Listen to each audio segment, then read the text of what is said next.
everybody. I'm glad you're able to make it here today. My name is Ashley Abbott, and I work in our Counseling Services Department at Columbus State. And so for those of you who are not familiar with counseling services, we provide free and confidential counseling to anybody who is registered as a student.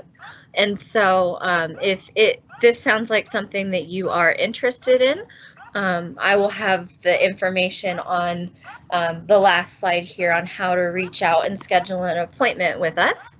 But for today's presentation, I'm focusing specifically on mindfulness, and it's something that I think we hear a lot about in the media, or it's becoming kind of like a buzzword involved with mental health. And so today I want to talk a little bit more specifically about what is mindfulness, and when we hear that, what exactly are people talking about, as well as, okay, well, what can it do for me? And finally, if it's something that sounds like you might benefit from it, how can I practice that?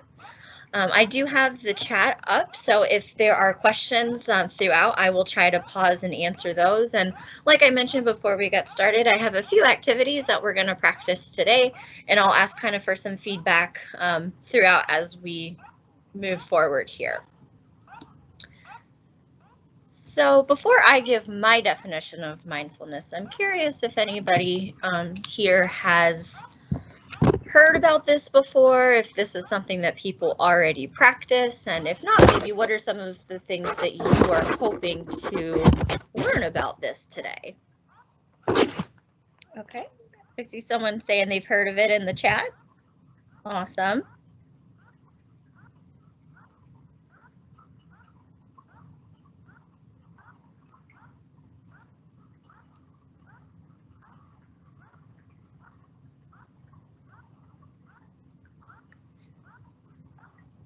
All right, well, cautious thought. That is a really good question. So it definitely does have to do with our thoughts and trying to focus them maybe in a certain direction. And so mindfulness can help us to find certain thoughts that maybe we're having, or to identify certain things. So it definitely is related, though, to focusing on thoughts. Good question. And hopefully I can give some more details here in a moment.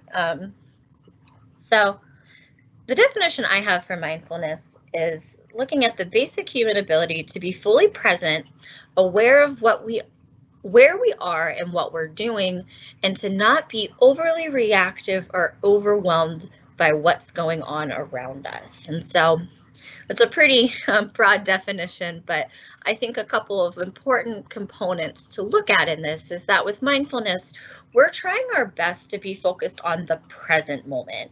And so I know sometimes we can think about things that have happened in the past, or we can worry about the future, and that's always going to be the case for people. We're going to think about the past and the future, but when we're being mindful, we're really going to try to stay in the present.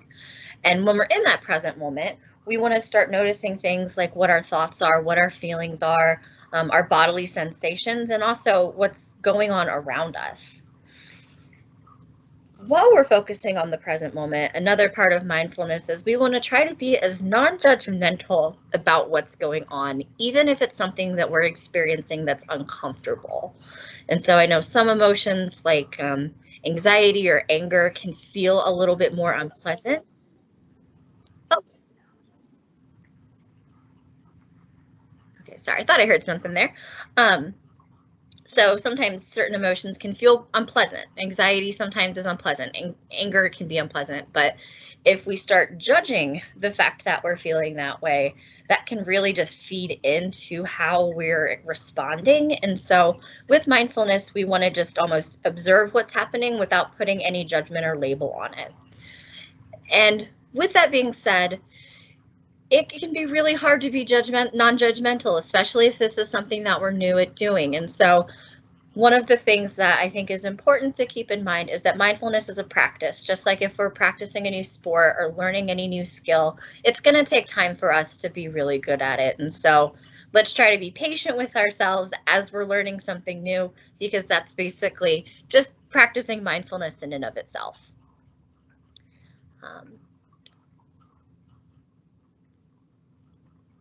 So I have a little video here. It's just a couple minutes, but just to give you guys a different definition of mindfulness.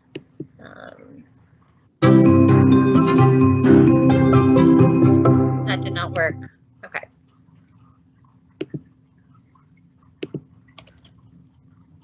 You may have heard this word mindfulness. It's become something of a buzz phrase of late. So I'm going to give you one simple, serviceable definition, which is this. Mindfulness is the ability to know what's happening in your head at any given moment without getting carried away by it. Imagine how useful this could be. Just as an example, you're driving down the road and somebody cuts you off in traffic. How do you normally react? I think most of us, we normally react by having a thought, which is, I'm pissed. And then what happens next? You immediately, habitually, reflexively inhabit that thought. You actually become pissed. There's no buffer between the stimulus and your reaction. With just a little bit of mindfulness, in that same situation, you might notice my chest is buzzing, my ears are turning red, I'm having a starburst of self-righteous thoughts, I'm getting angry. But you don't necessarily have to act on it and chase that person down the road, screaming at them with your kids in the back of the car thinking you've gone nuts. Now, you might be thinking, don't I need to get angry sometimes? Aren't I justified? I would say yes, but probably not as much as you think. The proposition here is not that you should be rendered by mindfulness into some lifeless, non-judgmental blob. The proposition is that you should learn how to respond wisely to things that happen to you, rather than just reacting blindly. And that, my friends, is a superpower. How do you get it? The way to get it is through meditation. I believe that meditation and mindfulness are the next big public health revolution. In the 1940s, if you told somebody you were going running, they would have said, who's chasing you? But then what happened next? The scientists swooped in, they showed that physical exercise is really good for you, and now all of us do it, and if we don't, we feel guilty about it. And that's where I think we're headed with mindfulness and meditation. It's going to join the pantheon of no-brainers like brushing your teeth, eating well, and taking the meds your doctor prescribed for you. Let me just close by saying, mindfulness is not going to solve all of your problems. It's not going to render your life a nonstop parade of unicorns and rainbows. Nonetheless, this is a superpower, and one that is accessible by you immediately.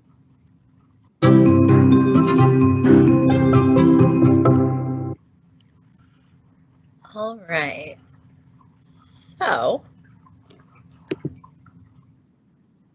before I move on to what mindfulness can actually do for us, does anybody have any questions or comments on the general definitions?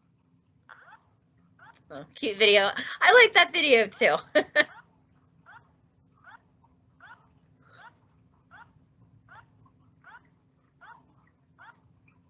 All right, well, I'll go ahead then and move on, but if anyone does have a question, please feel free to put it in the chat. Okay, if that's what mindfulness is, what's the point? So mindfulness can really be beneficial, specifically when we're thinking about anxiety, or like that video mentioned, like agitation or anger. And one of the things that I call sort of my cliche counselor talk is when we talk about breathing and how that can help us to overcome anxiety. I know that's kind of a cliche at this point, but if we actually look at the biology behind anxiety, it's easier to understand why taking those breaths can actually help us to calm down. So I have a little guy over here, which I know he's kind of zoomed out, so it might be a little bit hard to see him, but essentially this is showing the changes that happen physiologically in our body when we start feeling anxious. And when we think about these symptoms, we have to remember how anxiety kind of evolved, or how we even need anxiety in the first place. If we can look back in time to, thousands of years ago, and humans were living out maybe in the jungle or something, and a tiger starts attacking them, they need their body to have a certain quick response so that they can get out of that situation. We don't really have time to think about what we're going to do. We just need to react. And so our bodies are wired to respond to threats a certain way that helps us to get out of those situations. Some of the changes we might notice are racing thoughts, Also, we're going to have changes in vision so that we can try to escape a situation better.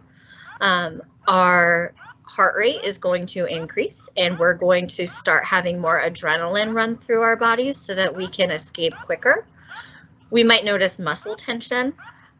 Also, our blood is going to start going towards our core organs in the middle to help protect them, because I can't live without my core organs, but I can live without my hands or my feet. And so we might also notice that our hands or our feet are becoming cold because the blood is going to be running more centralized towards the middle. Also, our digestion slows down. So sometimes when people are feeling anxious, they might notice that their stomach is hurting some. And again, we don't really need to be digesting food if we're trying to escape from something.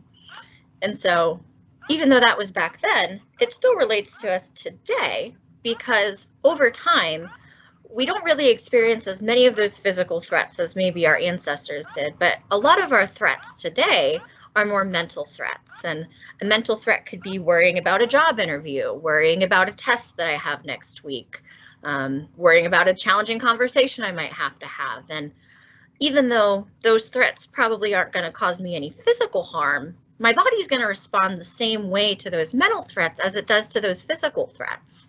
And so what we can try to do, what's within our control to try to slow that process down, is focusing on our breathing. If we can start really taking those deep breaths, it can help kind of override our body's automatic system and hopefully get us to a place where we're starting to feel more comfortable. And so when counselors say, you know, breathing is important, that's the reason why, is because it actually is doing something physiologically to help us make a change. Also, I have down here this little graph, and another thing I think that's important to recognize with anxiety is that in certain amounts, it's actually helpful and necessary. And this is called the Yerkes-Dodson curve, which was a study that was done that showed that our performance and our stress level are related to each other in a bell shape. And so if I have no anxiety at all, I'm probably not going to perform very well. An example of that, if I don't care if I fail my class, if I'm not interested in the subject and it doesn't bother me one way or another if I do well, I'm not going to have any motivation to study. And so we do need a certain amount of that stress to help us to be able to perform, or else we're going to be on this lame side. What we start coming into problems with is when that anxiety level gets so high that we can no longer really focus on what we're trying to do. And that's when we have some issues. And so if we're noticing that we're feeling just complete burnout, fatigue, like panic, rage, anxiety, that's intense, that can be an indication for us that we might need to start addressing some of the underlying concerns to help us to perform better. So some of the benefits of mindfulness outside of what I just shared, it can help us reduce our ruminating thoughts. And ruminating thoughts are the ones we have where we might just keep having the same thought over and over. If we're able to focus on that thought a little bit more and be mindful and recognize it, we might be able to start coming up with some solutions to help. Stress relief, as I just mentioned, if we are in the present moment and working on breathing, which is one of the ways that we can practice mindfulness, it can bring down those stress levels. It can lower our blood pressure as well.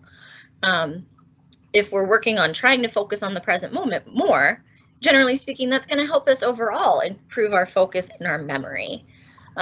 Additionally, having better control of my emotions, kind of like I think it's a hedgehog in the video, if I just react to things automatically, I'm probably not really controlling my emotions. But if instead I'm aware of what I'm feeling and I'm noticing what's going on, I probably am going to be more likely to be able to respond to a situation with a little bit more control. Relationship satisfaction can improve with mindfulness as well. If we're actually aware of what we're feeling and what we're thinking, we are going to be more likely to be able to communicate that to somebody else. And also, we can become more aware of what other people around us might be experiencing. And so on both ends, that can help us to feel better.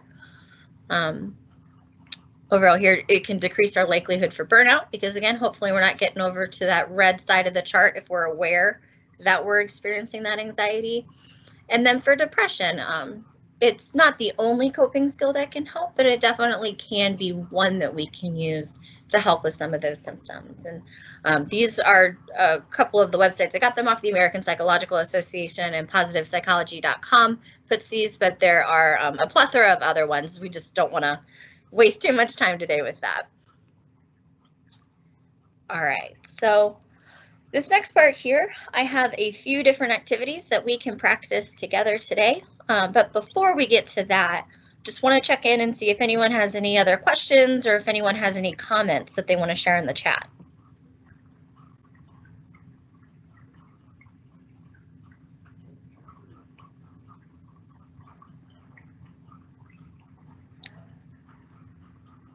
All right, I'm not seeing anything. So as we move forward with some of these practice mindfulness meditations, if you would like to, it could be helpful to either kind of turn away from your camera screen, or if you can turn your screen off. I really want us to try to be as in the moment and in our environment as we can be. And I know, at least for myself, if I'm looking at a screen, it's really hard for me to focus on all of the things going on around me. And so I'll make a note, like just note at the end when we're finished with the activity, and you can look back if you'd like. But if that is something you're comfortable doing, I think it can be helpful to just kind of turn away from the computer for a minute. The first one that we're going to try today is called a guided breathing exercise, and specifically a body scan. And before we get into it, just a few notes. If you find yourself losing focus during this activity, that is okay. Being mindful doesn't mean we're necessarily always in control, but it just means that we're aware when we're not. And so take a minute, recognize that you're feeling distracted, and then focus yourself back on the present moment and your breathing as many times as you need. Again, we want to be as non-judgmental with ourselves as possible, because that's really important with mindfulness. And we're not looking for perfection here. We're just trying to do our best and stay in the moment. So with that in mind, if you're comfortable doing so, I'm going to ask you to close your eyes and also try to relax in whatever position you're in. If you're in an office chair or you're on a couch, find a comfortable position to sit. Close your eyes if you want. And we're going to start by focusing on our breath. We want to try to focus on our breath throughout this activity. And we want to make sure that we're taking deep breaths that are going to help us to calm ourselves down. If you can, I'm going to ask you to place one hand on your chest and one hand on your stomach. And one way to tell that we're taking those deep breaths is by noticing which hand is moving more. If the hand on our chest seems to be moving more, we might be taking more shallow breaths. So instead, let's try to focus to make sure that the hand on our stomach is the one that's moving more. So take a few moments, focusing on how it feels to inhale, hold for a moment, and exhale. And trying our best to focus all of our thoughts and all of our energy simply into how we're breathing.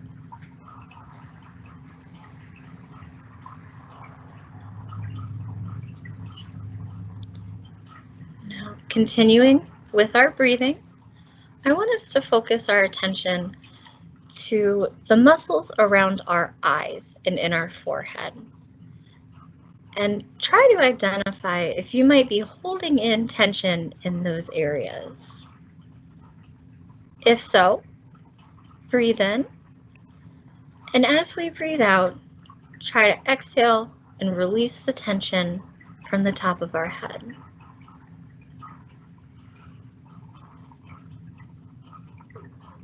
Let's move down to the muscles around our mouth, in our jaw, and in our neck. Bring your awareness there and try to identify if you're holding any stress or tension in that area. If so, breathe in, and as you exhale, push that tension out of your body and bring your attention back to your breath.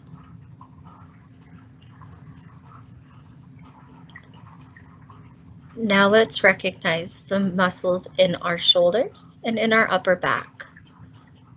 And try to feel if you're holding any tension in those areas. Breathe in, and as you breathe out, exhale all of that tension and relax your body.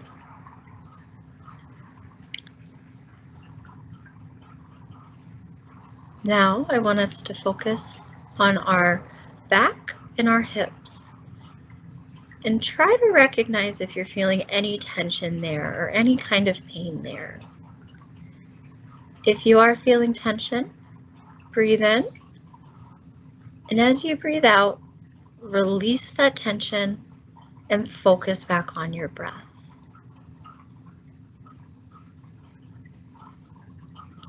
Finally, I want us to focus in the muscles in our legs and our feet. And try to recognize if we feel any tension or stress down there. If we do, breathe in, and as you exhale, push that tension into the room and out of your body, and return to noticing your breathing.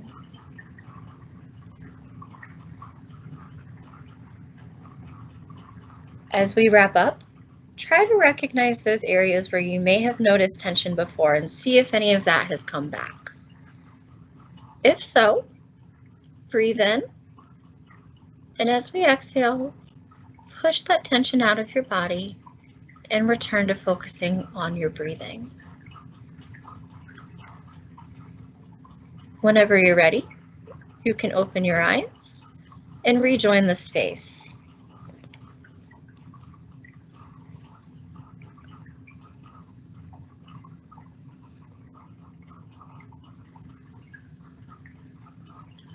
All right, so I'm wondering if anybody noticed that they may have been holding some tension somewhere in their body that they weren't aware of before, or if anything came up for you while we were practicing looking at our bodies.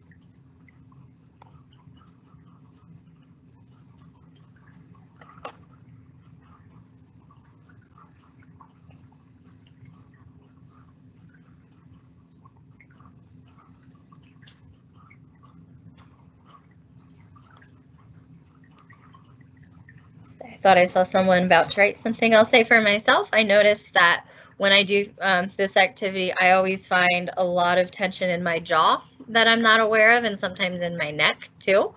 And I don't really notice it most of the time until I actually focus on it. Okay, I see someone said that they noticed tension around their eyes and the forehead, also their jaw, forehead and head tension as well. So eyes were throbbing when they were closed too. Okay. So I think, you know, with this kind of exercise, what can be important is at least to identify that we're even having tension. Because again, with mindfulness, we just want to be present. And if I'm not aware that I'm holding stress somewhere, then I'm just holding all of that in. And so taking a moment to actually identify if there is a problem and hopefully release some of that can be really helpful and hopefully bring down those anxiety and stress levels. Trying to change slides here. Okay, so I have a second activity here, and this one we're not going to be focusing so much on our bodies, but instead we're going to be focusing on our senses. And so for some people, especially if they maybe have experienced a trauma or they have a lot of like chronic pain, focusing on our bodies can make us feel more anxious sometimes. And so with this one, instead of focusing on that, we're going to be focusing on what's going on right now in our space. And so at the beginning, I asked you guys if you had like a candy, piece of gum, any kind of snack to bring that here. If you don't have anything like that, that's okay. I would ask you find something that maybe you can hold. So a pen or pencil, water bottle, phone, whatever might be available. And just like with the last one, if you're distracted while we're trying this, that's okay. We're just practicing. Try as much as you can just to redirect your attention back to the present moment and your senses as many times as you need. Again, with this one as well, if you would like to turn away from your screen or turn your screen off, that's totally fine. We really want to try to get you as in tune with your environment as we can.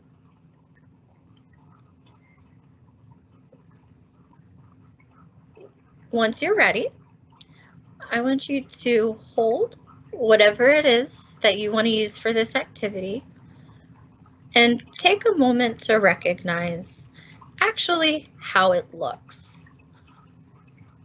Focusing as much attention as you can.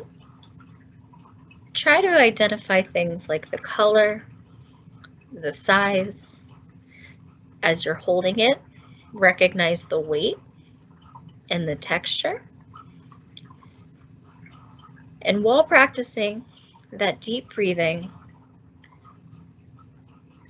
try to engage as much with your senses of sight and touch as you can.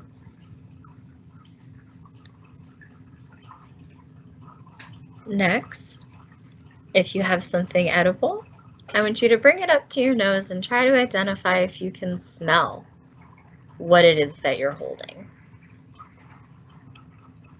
If our minds become distracted and we start thinking about something else, that's okay.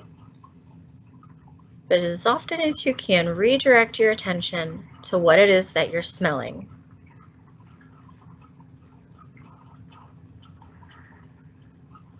Finally, I want us to unwrap or open whatever it is, if it's edible, and take a moment to slowly put it on your tongue and fully identify what it is that you're tasting. Also, we can try to recognize how we feel while we're tasting this. If we notice any sounds while we're eating, try to pick up on that as well.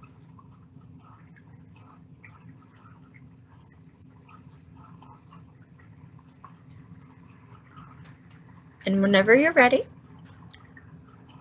we can turn back on the screens and re-enter the space.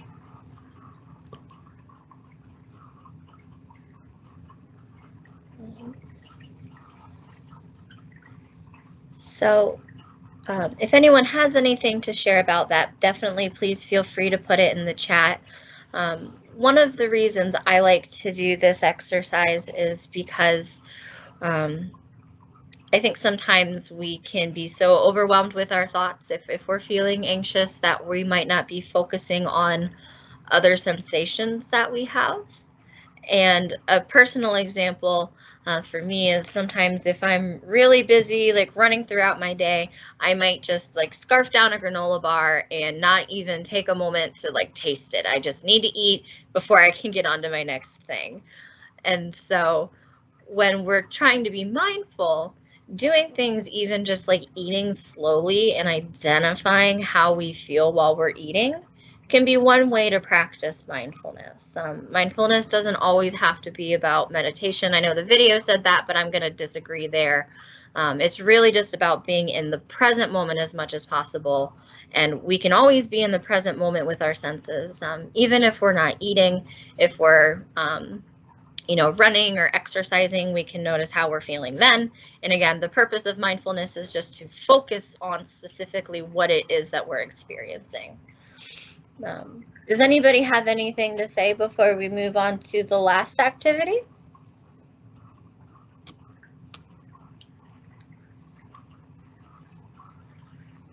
Tend to drink quickly without really tasting it. I'm guilty of that sometimes too, especially with my morning coffee where I just want to wake up.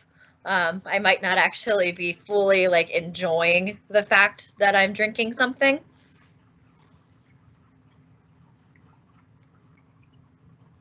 So mindfulness doesn't have to be hard. It can literally just be when I'm drinking something, Can I savor that moment, really focus on what it tastes like, what it smells like, what it feels like for me to be drinking something. And that's one way we can put it in our daily routine without really having to make any major life changes. Yes, coffee. I know, I love the flavor of coffee too, but in the morning it's like I just need to help myself wake up, and I'm taking that enjoyment away from myself sometimes.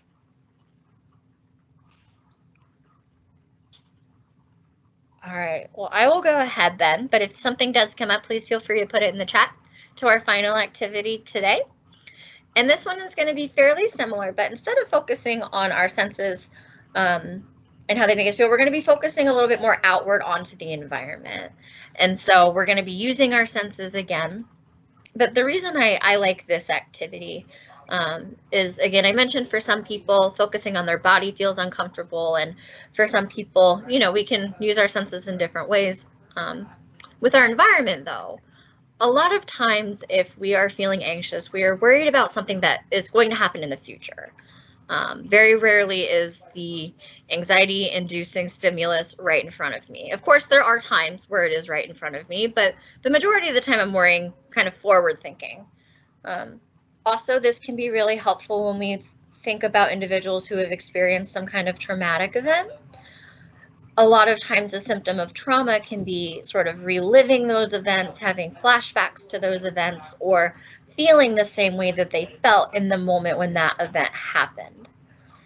And so with this, what we want to try to do is focus on what's currently happening in our environment, because 9 times out of 10, our current environment is actually a safe space, a safe place for us. Even if we might not feel that way, very rarely are we in that panic-inducing situation. And so by trying to remind ourselves that we are currently safe, and by recognizing what is currently going on around for us, that can help to bring that anxiety level down. And so with this one, again, if you would like to turn off your screen, please go ahead and do so. I also want us to try to remind ourselves to focus on our breath too, and take those deep breaths. But if we get distracted, just bringing your attention back to your breath is fine. What I want us to try now is to look around and focus on 5 things that you can specifically see where you are. And as much as we can, direct our thoughts only towards what we are looking at. We can try to recognize different colors, different patterns, different textures that those objects might have. And really bring your attention and your focus on your vision right now.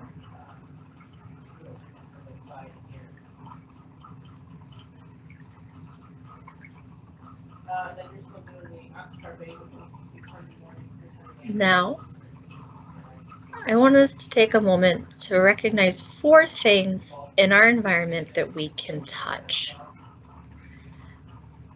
That can be something that we're holding in our hand. It could also be recognizing our body temperature. Are we wearing a sweater, and how does that feel on our skin? Are we using a blanket, and can we touch that and recognize how it feels to touch that? This could even be, how does my body feel in the place that I'm sitting? Am I sitting on a hard surface or a soft surface? And what's that contact feel like? So just take a few moments to try to identify if there are 4 things around you where you can observe that touch sense.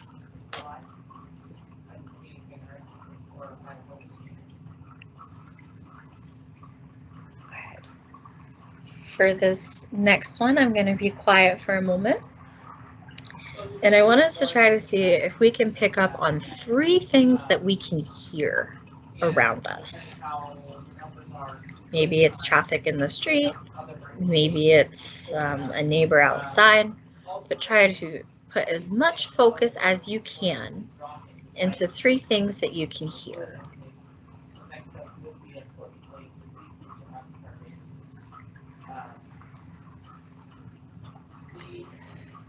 All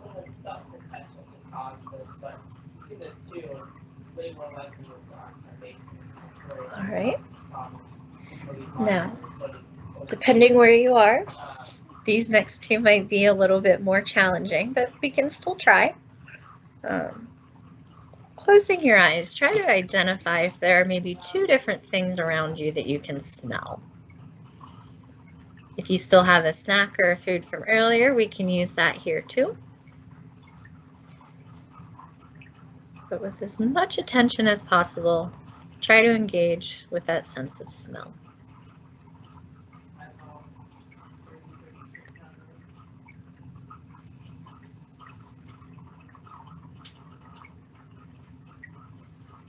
And then lastly, if you can, try to focus on something you can taste. If you ate candy earlier, do you still have that taste in your mouth? Is there another piece of candy we can pop in and try to just focus on that sense again? But really, let's just bring our awareness to that sense as much as possible.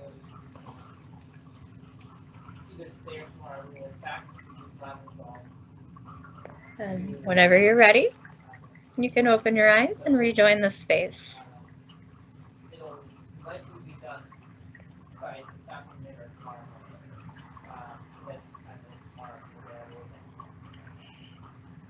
All right, so did anybody have any things that came up for them while they were trying to focus on the environment, or did anybody have maybe a hard time focusing on their senses?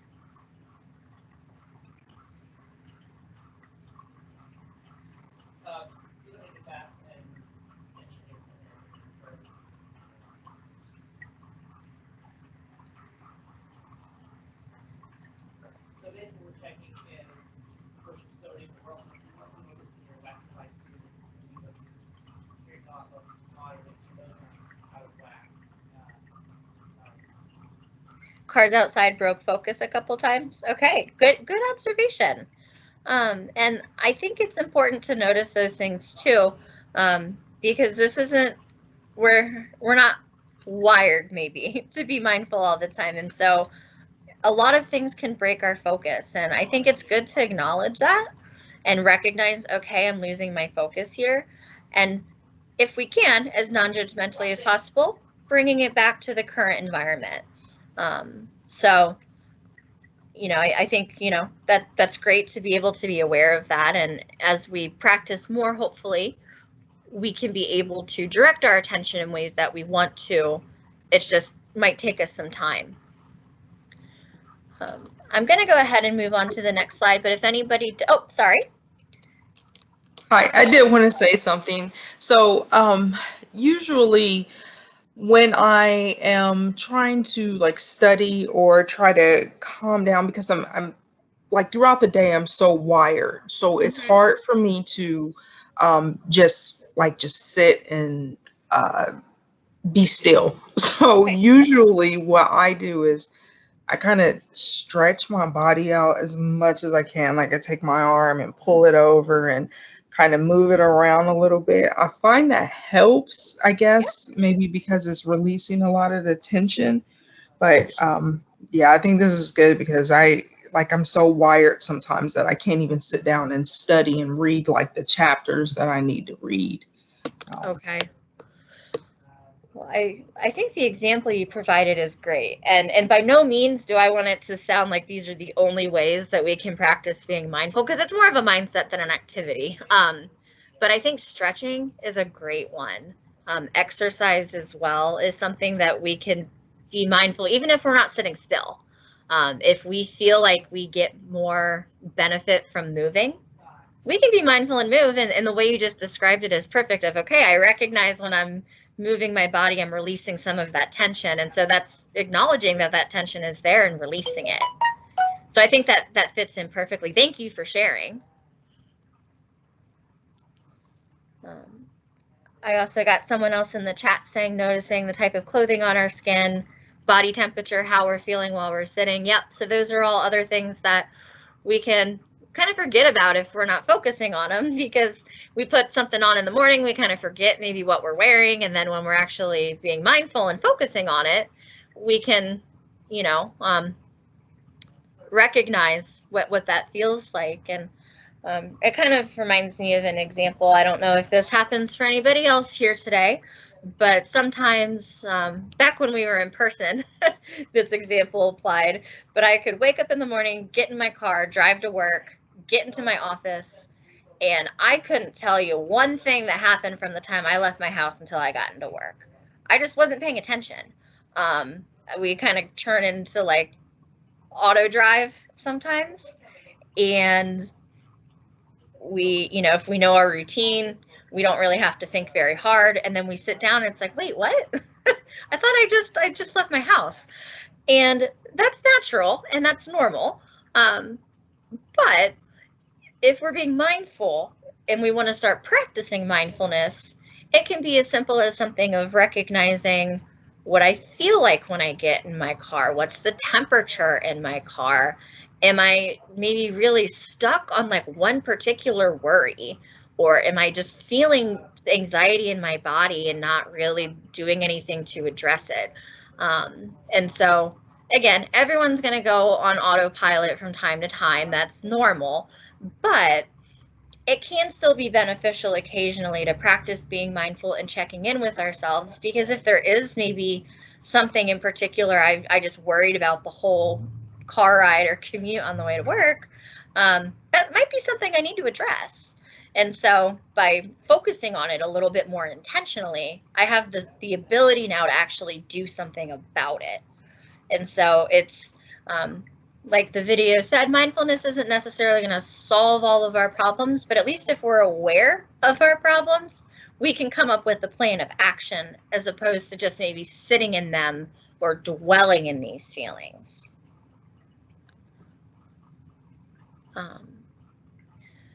So I have some other ways, again, to practice mindfulness, because it's more of a mindset than really a one specific activity.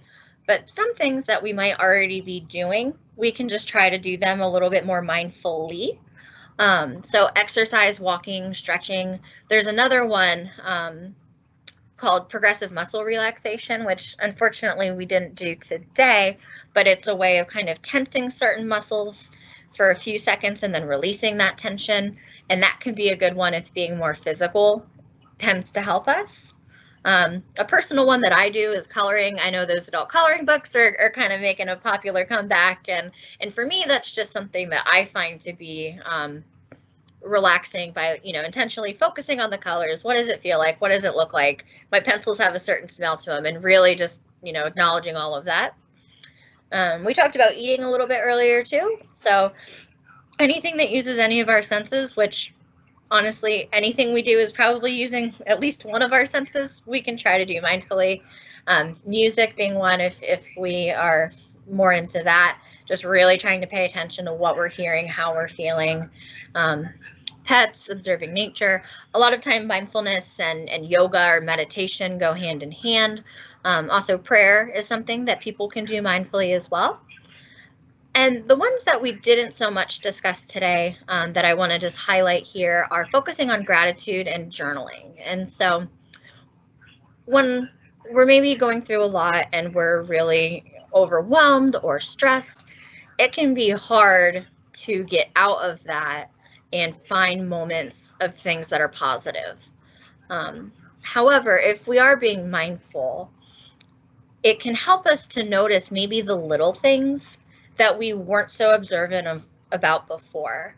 An example of just a small gratitude could be, I'm grateful that the blanket that I have on my couch is really warm and fuzzy, and it makes me feel good to wear that. It might be something small, but it is still something. And so if we're being mindful, we can also try to use it as an approach to find those little moments of joy or find those little moments of gratitude. And using that mindset can help improve our mood overall, because we're not always focusing on the big picture things that are going on. I bring up journaling with that as well. I think journaling can be helpful for a lot of different reasons, but one of them being if I'm like constantly and repetitively having a thought, if I write it down, I might be able to better focus on it and not just have that thought kind of fly away. And so by journaling what we're feeling, what we're thinking, we can start recognizing patterns in our moods. We might be able to start recognizing patterns in our thought processes. And so that awareness, once we realize what we're thinking and feeling, can be really helpful, because now that we know maybe what's going on, we can come up with a game plan on how to improve from there. Gratitude journaling is also something I recommend a lot. Instead of letting those small moments of joy be skipped over, actually intentionally writing those down and making a list to say, okay, maybe a lot is bad right now, but there's also some good here too. And instead of only focusing on maybe some of the negatives, trying as much as we can to focus on those small moments where we are feeling some relief or some joy. So the last slide I have is just some resources, but before I move on to that, does anybody have any ways that they maybe already are practicing mindfulness, or any other ideas on how they would like to start practicing?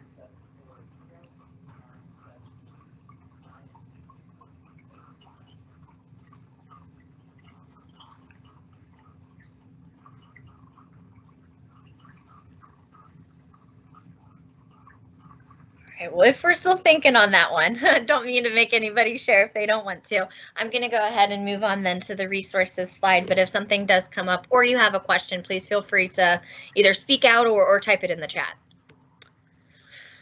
All right, so if after today you're thinking maybe I have more stress than I realized, or I want to learn more about this and maybe other ways to help, counseling services, again, is a free service available for all students. Our counseling is confidential, so none of what you share would go on any kind of like academic record or transcript. No one at the school would know that you're being seen by us except for us. And if you would like to make an appointment, I have our phone number on here. We're open Monday through Thursday, 8 to 5, and Fridays from 9:30 to 4:30. For the spring semester, all of our appointments are done via telecounseling. So that's either we can do counseling on the phone, or we can do Zoom if you want the video component. A couple other resources that I think are important to talk about are the Suicide Prevention Lifeline and Text Line. I know today's presentation we didn't talk about suicide at all, but just in case you have ever maybe experienced suicidal thoughts, or you know somebody who has, I think these are good numbers just to have on hand. They're available 24/7 and they're free. And one thing I like to point out about these numbers is even if maybe we're not in like a mental health crisis, or we're not thinking about suicide, but we need some additional support in the moment, or we're experiencing like a panic attack, or just really need to talk to someone, these numbers can help with that too. It doesn't just have to be like a life or death situation. And so again, they're available 24/7. Under that, I have a few different resources here, and not to say one is better than the other, but all of these are different meditation apps. My Life, or My.Life, is the one that I personally use, so I put that one first. But all of three of these, to my knowledge, are free and available for Android and iPhone. So My Life, Headspace, and Calm. Also, if maybe you want to do it on your computer, you don't want to have an app on your phone, if you go to YouTube and just search for like mindful meditations, you can find a bunch of different options there as well. And these range in length. Some of them are like 5 minutes, some of them can be, up to 20 or 30. So whatever is the best fit for you, there's a ton of different options out there. And then finally, if gratitude journaling and practicing that in a mindful way is something that you are interested in trying, I put this link up from positivepsychology.com. It has some different prompts on how we can do journaling in a more mindful manner. Again, there are different resources out there, but this is one that I vetted and I thought had some good information on it.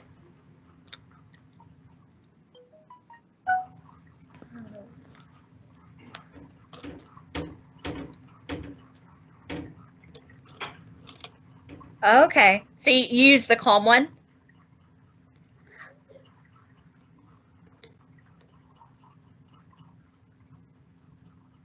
I've never personally used that one. I have heard good things though. I don't know if one is like better than the other, so I like to throw them all out there. But yeah, each one's like a little bit different. So if you try one and you're like, maybe this isn't quite working for me, there are other ones available. There's so many different resources out there now for this. So I think that's great because, you know, mindfulness isn't going to be like a one size fits all for everybody. So finding what really works for you is the important part here. Oh, someone else uses Calm. All right, well, maybe I'm going to have to check that one out. I've been a little stuck on the My.Life one, but if Calm is really good, I might want to experiment with it myself too. Ah, okay.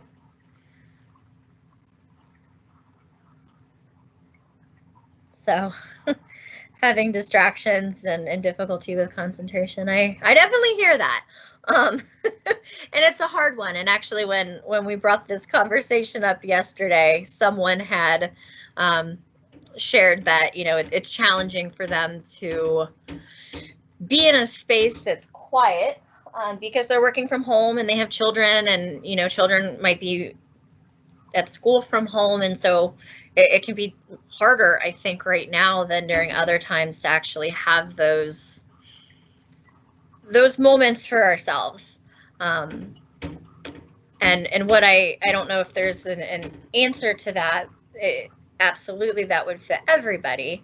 But I think if we can try to find some time for ourselves, even if it's just something as simple as I'm taking a 5-minute walk around the block, no one else is coming with me, or, you know, before I go to bed, I'm going to spend 2 to 3 minutes just doing some kind of quick body scan, intentionally checking in to see where I'm at.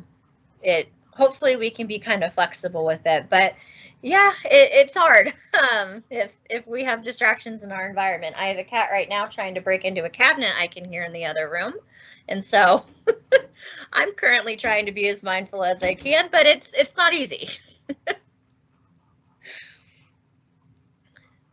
Does anybody else have any other questions or comments that they would like to bring up today?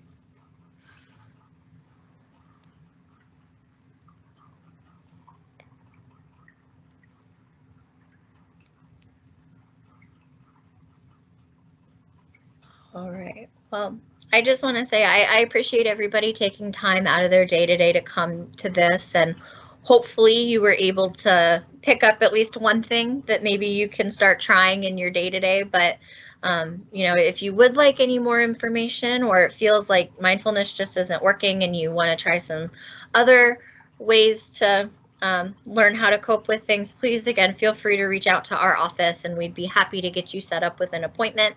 Our appointment time wait is pretty short right now. We could probably get you in next week, so wouldn't have to be on like a super long waiting list or anything.